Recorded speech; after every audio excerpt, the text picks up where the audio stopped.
Biofisika dengan judul dispersi koloid dan sifat-sifatnya.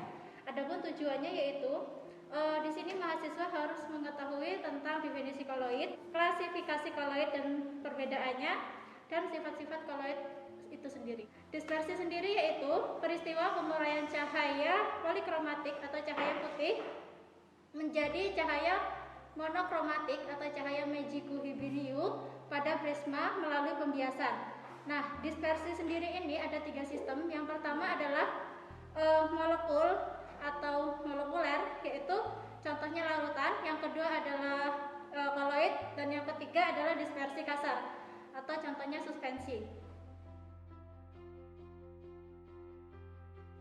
Jenis koloid ada 3. Yang pertama, koloid liofilik atau koloid yang suka pelarut, contohnya gelatin. Yang kedua adalah koloid liofobik atau koloid yang tidak suka pelarut, contohnya FeCl3. Dan yang ketiga adalah koloid amfifilik atau zat aktif permukaan, contohnya adalah natrium lauryl sulfat. Adapun alat yang kita gunakan yaitu gelas ukur 100 ml, pipet ukur 10 ml, propipet, cawan porselin, stopwatch, batang pengaduk, labu ukur 100 ml, pipet tetes, dan beker gelas 100 ml. Adapun cara kerja yang pertama yaitu pembuatan larutan koloid. Pada prinsipnya, pembuatan larutan koloid adalah dengan melarutkan bahan-bahan koloid dengan pelarut yang sesuai. Adapun bahan yang pertama yaitu FeCl3 0,25%,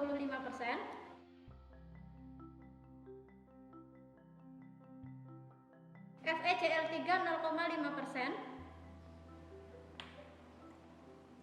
natrium lauryl sulfat 0,5%,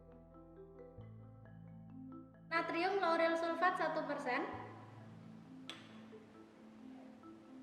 gelatin 5%, dan gelatin 10%.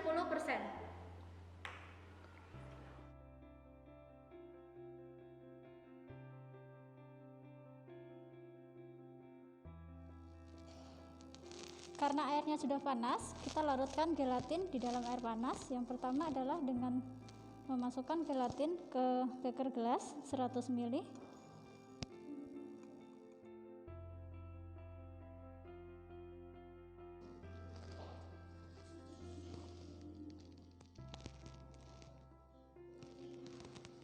Tambahkan sedikit air panas.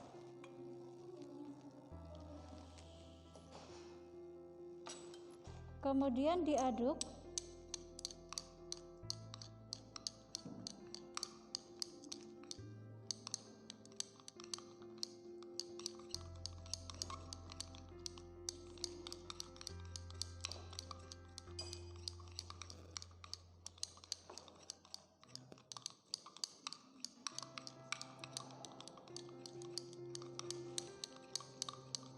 Jika belum larut, maka ditambahkan sedikit air panas lagi.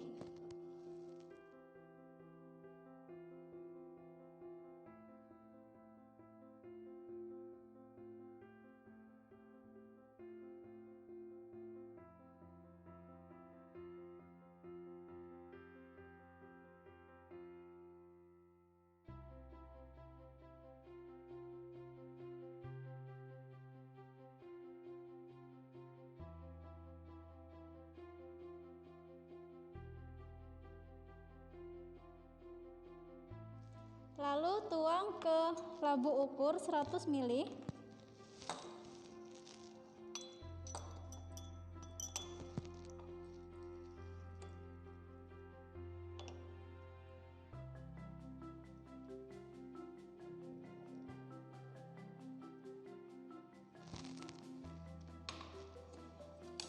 Di-add dengan air panas sampai 100 ml.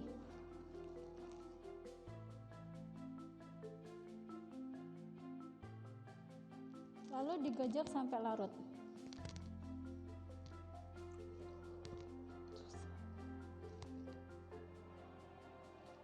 Sudah larut. Untuk gelatin 10% caranya sama. Untuk FeCl3 dilarutkan dengan air mendidih. Untuk SLS dilarutkan dengan Aquades, dan untuk gelatin dilarutkan dengan air panas. Berikut adalah larutan koloid yang telah kita buat. Di sini ada SLS 0,5%, SLS 1%, gelatin 5%, gelatin 10%, FeCl3 0,25% dan FeCl3 0,5%. Dari masing-masing larutan koloid ini, kemudian kita masukkan ke dalam beker gelas untuk dilakukan uji efek Tyndall. Tujuan uji efek Tyndall yaitu untuk membedakan antara sistem koloid dan larutan.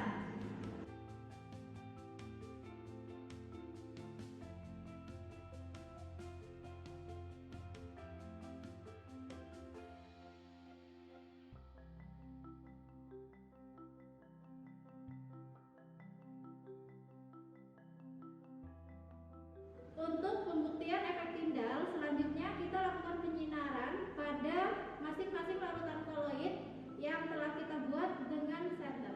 Untuk larutan koloid, dia akan menghamburkan cahaya. Di sini bisa kita lihat pada SLS 0,5%, ketika kita lakukan penyinaran, cahayanya dia akan menyebar. Kemudian untuk SLS 1%, cahayanya juga menyebar. Selanjutnya FeCl3 0,25%, cahayanya juga menyebar. Selanjutnya FeCl3 0,5%, cahayanya pun terlihat menyebar. Untuk larutan gelatin 5%, hasil penyinarannya juga dia menghamburkan cahaya atau menyebar. Untuk gelatin 10%, hasil penyinarannya juga menghamburkan cahaya atau menyebar. Sedangkan untuk larutannya kita menggunakan Aquades. Di sini dapat kita lihat bahwa cahayanya itu diteruskan atau lurus. Berdasarkan hasil yang sudah kita lakukan tadi, dapat disimpulkan bahwa seluruh larutan koloid dia menghamburkan cahaya, dan untuk larutan yang di sini berupa Aquades itu meneruskan cahaya.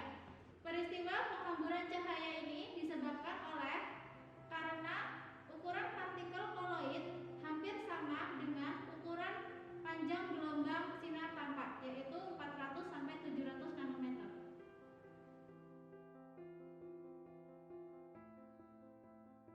Untuk langkah percobaan yang ketiga yaitu reversibilitas koloid.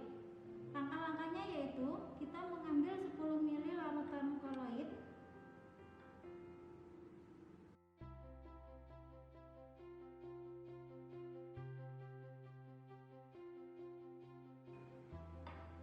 kemudian dituang di cawan porselin.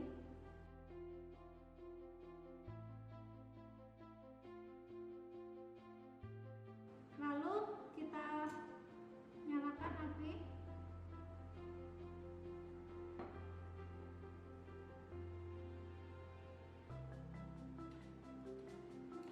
Kemudian ditunggu sampai mengering. Begitu juga untuk perlakuan SLS dan gelatin.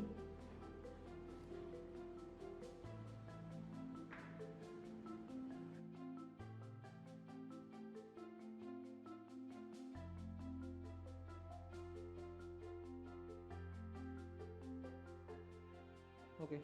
Setelah larutan koloidnya mengering, kita ambil 10 ml air dingin, kemudian kita tuangkan ke masing-masing cawan yang berisi larutan koloid tersebut.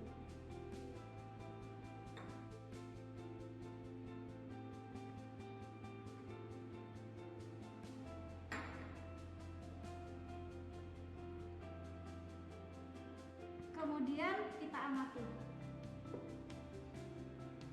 Setelah beberapa menit, kita lihat di sini untuk larutan koloid gelatin dia reversible ya, karena gelatin ini termasuk koloid liofilik. Untuk SLS di sini juga kelihatan reversible. karena SLS juga termasuk larutan koloid amfifilik. Tetapi untuk FeCl3 di sini dapat kita lihat bahwa larutan koloidnya irreversibel karena FeCl3 termasuk koloid liofobik. Jadi yang dimaksud reversibel adalah kembalinya larutan koloid itu ke bentuk semula setelah ditambahkan dengan air dingin 10 ml. Untuk pengujian selanjutnya yaitu viskositas koloid. Viskositas koloid tujuannya untuk melihat kekentalan dari koloid itu sendiri.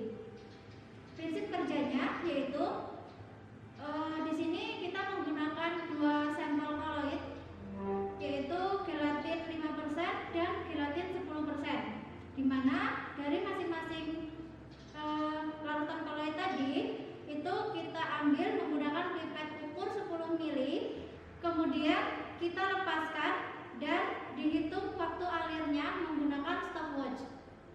Untuk yang pertama yaitu gelatin 5%.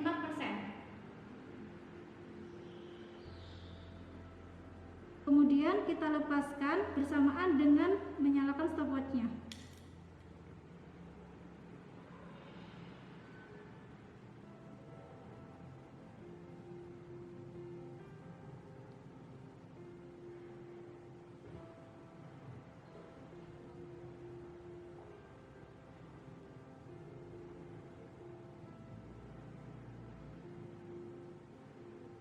Selesai. Waktu yang diperoleh yaitu selanjutnya untuk gelatin 10%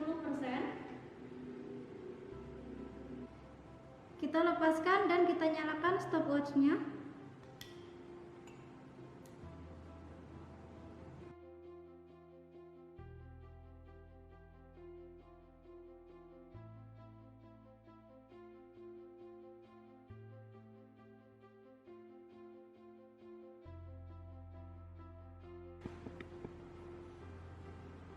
Waktu yang dihasilkan yaitu 26 detik. Viskositas pada gelatin 10% memiliki waktu yang lebih lama dengan viskositas pada gelatin 5%. Hal ini disebabkan oleh semakin besar konsentrasi larutan koloid, maka waktu alirnya semakin lama dan viskositasnya semakin tinggi. Pengujian selanjutnya yaitu pengaruh elektrolit terhadap larutan koloid. Untuk tahap-tahapannya yaitu di sini kita menggunakan sampel koloid SLS 1%. Kita ambil sebanyak 20 ml.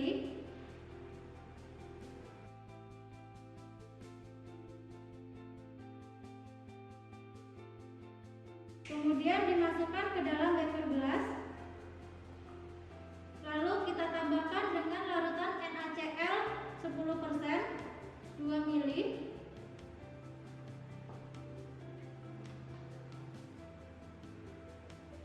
Kemudian tambahkan ke dalam larutan koloid SLS 1%.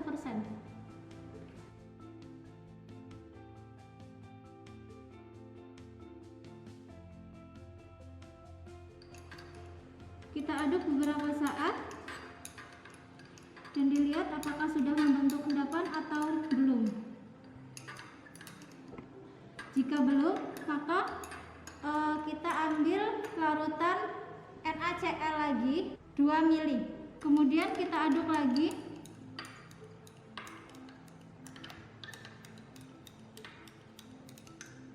Sampai membentuk endapan. Jika masih belum membentuk endapan, kita terus tambahkan dengan NaCl 10% sampai dia membentuk endapan. Setelah ditambahkan NaCl 10%, larutan SLS 1% terlihat lebih keruh dan memiliki endapan. Untuk pengujian pengaruh elektrolit terhadap larutan koloid selanjutnya yaitu dengan mengambil larutan elektrolit FeCl3 0,5% sebanyak 20 ml, kemudian ditambahkan dengan larutan gelatin 10% 5 ml dan ditambahkan dengan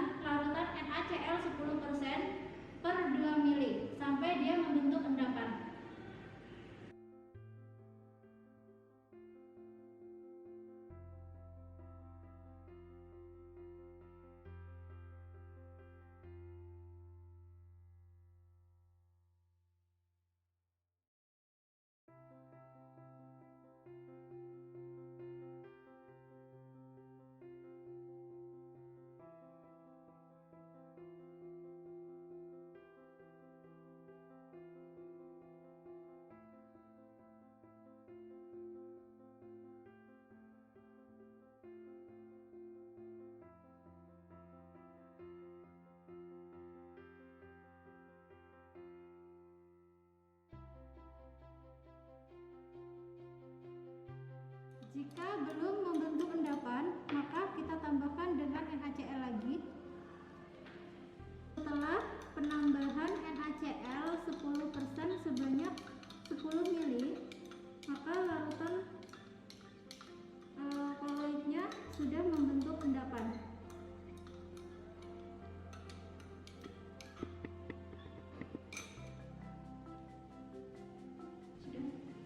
Hal ini dapat disimpulkan bahwa semakin banyak larutan NaCl 10% yang ditambahkan pada larutan koloid, maka semakin stabil larutan koloid tersebut.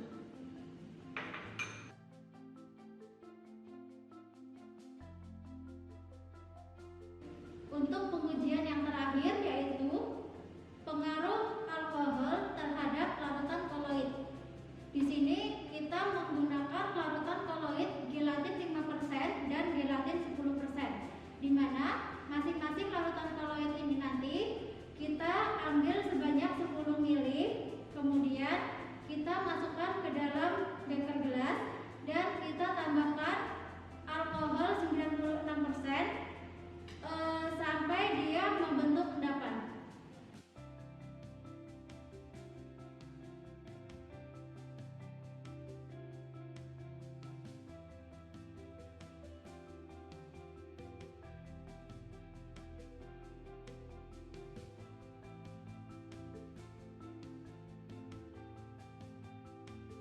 Kemudian pada masing-masing larutan gelatin kita tambahkan alkohol 96%.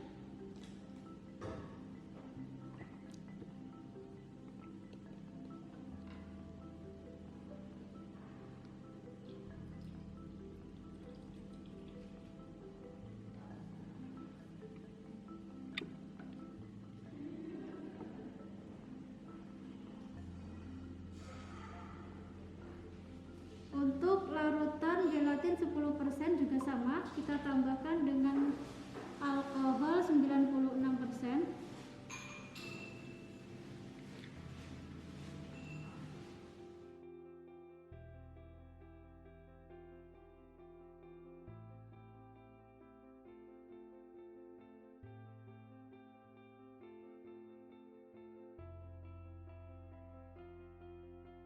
Pada gelatin 5%, setelah penambahan alkohol 96%, 16 ml sudah membentuk endapan.